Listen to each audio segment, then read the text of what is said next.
રાષ્ટ્રીય શાયર ઝવેરચંદ મેઘાણીની 72મી પુણ્યતિથિએ બોટાદના માર્કેટિંગ યાર્ડમાં યોજાયો કસુંબીનો રંગ લોક ડાયરો।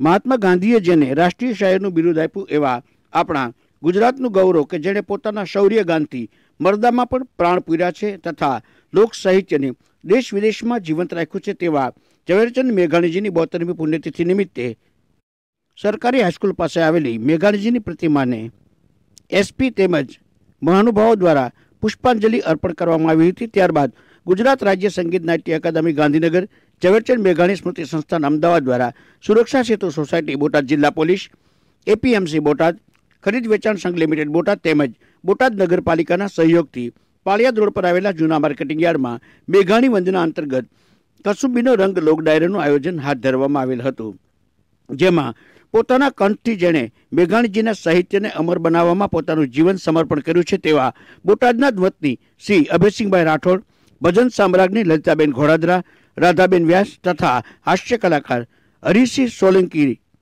તેમજ પંકજ ભટ્ટના કર્ણપ્રિય સંગીતે તમામ શ્રોતાઓને મંત્રમુગ્ધ કર્યા હતા। મેઘાણી વંદનાની સાથોસાથ માતૃભૂમિ કાજે જેણે પોતાના જીવનની આહુતિ આપી છે તેવા વીર જવાનોને સ્વરાંજલિ રૂપે શ્રદ્ધાસુમન અર્પણ કરવામાં આવેલ। આ પ્રસંગે શહેરના જુદા જુદા મંડળો દ્વારા શહીદો માટે લાખોનું અનુદાન એકત્રિત કરી એસપી શ્રીના હસ્તે માનનીય કલેક્ટરશ્રીને અર્પણ કરવામાં આવેલ હતું। એસપીસી દ્વારા આ પ્રસંગે મેઘાણીજીને શબ્દાંજલિ આપવામાં આવેલ હતી। આ કાર્યક્રમમાં રાષ્ટ્રપ્રેમી નાગરિકો ઉપરાંત જિલ્લા તેમજ શહેર ભાજપના હોદ્દેદારો, કાર્યકરો, એપીએમસીના ચેરમેન, વાઇસ ચેરમેન, ચીફ ઓફિસરશ્રી, પોલીસના અધિકારીશ્રીઓ, પોલીસ જવાનો તેમજ બોટાદ જિલ્લાના મોટાભાગના આગેવાનો ઉપસ્થિત રહ્યા હતા। કેમેરામેન પરેશ શેખ સાથે કિશન મહેતા, ડેઇલી ન્યૂઝ બોટાદ।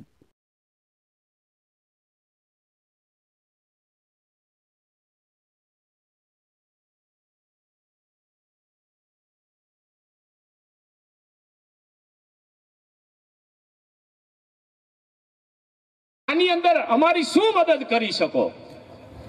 ત્યારે જે ઝવેરચંદ મેઘાણી સવારની ટ્રેનમાં રાણપુર જાય અને સાંજે પરત ફરે બોટાદ, ઈ બોટાદ પરત ફરવાને બદલે તેદી સાહેબ આ ટ્રેન સિવાય બીજો કોઈ વાહન લગભગ હતા નહીં, એમ ઘોડાગાડી કદાચ બહુ તો મળે એમ, અને ઈ ઝવેરચંદ મેઘાણીએ ઈ 8-10 જણા જે મળવા આવ્યા હતા ને એમને એમ કીધું કે ચાલો હું તમારી સાથે આવું છું, અને મેઘાણીજી નાગનેશની અંદર ગયા અને આખા નાગનેશ ગામને ભેગું કરી અને નાગનેશના જેટલા અંદર પ્રવેશવાના રસ્તાઓ છે ને ત્યાં બધી ટોળકીઓ કરીને ઊભી કરી દીધી, અને નાગનેશનું પાદર જે ઝાડ ઉપર જ્યાં જાસા ચિઠ્ઠી બાંધી હતી ઈ જગ્યાએ મસાલ લઈ અને ઝવેરચંદ મેઘાણી પોતે ઉભા રહ્યા છે, અને બારવટિયાઓને દાડ પાડવાને ખબર પડી ગઈ કે હવે કદાચ આ નાગનેશને ભંગાશે નહીં, અને સવારના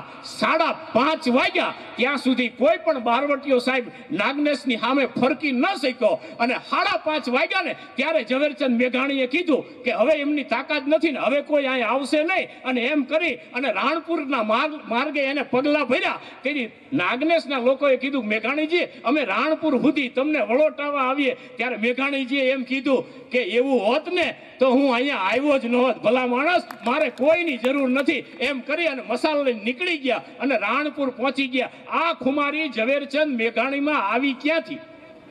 ઝવેરચંદ મેઘાણીના દાદાજી એટલે દેવચંદભા, મૂળ આમનું વતન બગસરા ભાયાણીનું, અને એમાં દેવચંદભા ભાયાણીના કામદાર હતા। બગસરામાં 2 બજાર છે, ભાયાણી અને ધાનાણી, અને એમાં ઈ ભાયાણીના કામદાર હતા, અને એક દી ધાનાણીની બજારે ચડી ગયા અને આમ કરીને આમ ચાબુક વીંજો, અને ચાબુક વીંજવામાં પોતાની આંગળીમાંથી વેઢ નીકળી ગયો અને ધાનાણીની બજારમાં જઈને પડ્યો, અને ત્યાં 7-8 માણસો બેઠા હતા ઓટલે, એમને કીધું ઈ કે વાહ તમારો હોનાનો વેઢ પડી ગયો, અને દેવચંદભાઈ આમ જોયું કે આ બજાર તો ધાનાણી છે, ધાનાણીની બજાર છે, અને તેથી દેવચંદભાઈ એમ કીધું કે હું ભાયાણીનો કામદાર છું, ધાનાણીની ધૂળમાં હાથ ન નાખું, હવે પડી ગયો તો પડી ગયો। આ સાહેબ સીધી ખુમારી ઝવેરચંદ મેઘાણીમાં। એટલે આજનો આ કાર્યક્રમ છે ઝવેરચંદ મેઘાણીને વંદના માટે, અને આપણા દેશના જે શહીદો, આપણા વીર જવાનો જે શહીદ થઈ ગયા ને એમને વીરાંજલિ આપવા માટેનો છે। હવે પાકિસ્તાન વાળા કેદુના મંડ્યા છે કાશ્મીર જોઈ છે, કાશ્મીર જોઈ છે. હવે એમને ખબર નથી આવો સૌરાષ્ટ્રમાં આ ખૂંટ ફેરવે તો ધારિયા ઉડે અને આને કાશ્મીર જોઈએ જ. બોલો લ્યો.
મહાત્મા ગાંધીએ જેમને રાષ્ટ્રીય શાયરના ગૌરવપૂર્ણ બિરુદથી નવાજેલા એવા સમર્થ સાહિત્યકાર, લોકસાહિત્યનો સંશોધક, પત્રકાર અને સ્વાતંત્ર્ય સેનાની ઝવેરચંદ મેઘાણીની આજે 72મી પુણ્યતિથિ છે.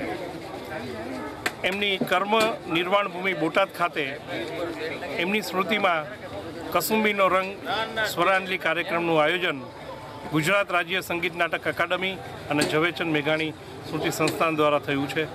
ગુજરાતના ખ્યાતનામ લોક કલાકારો અભયસિંહ રાઠોડ, લલિતાબેન ઘોડાદરા, રાધાબેન વ્યાસ, હરિસિંહ સોલંકી અને પંકજભાઈ ભટ્ટ મેઘાણી ગીતોની રમઝટ બોલાવશે.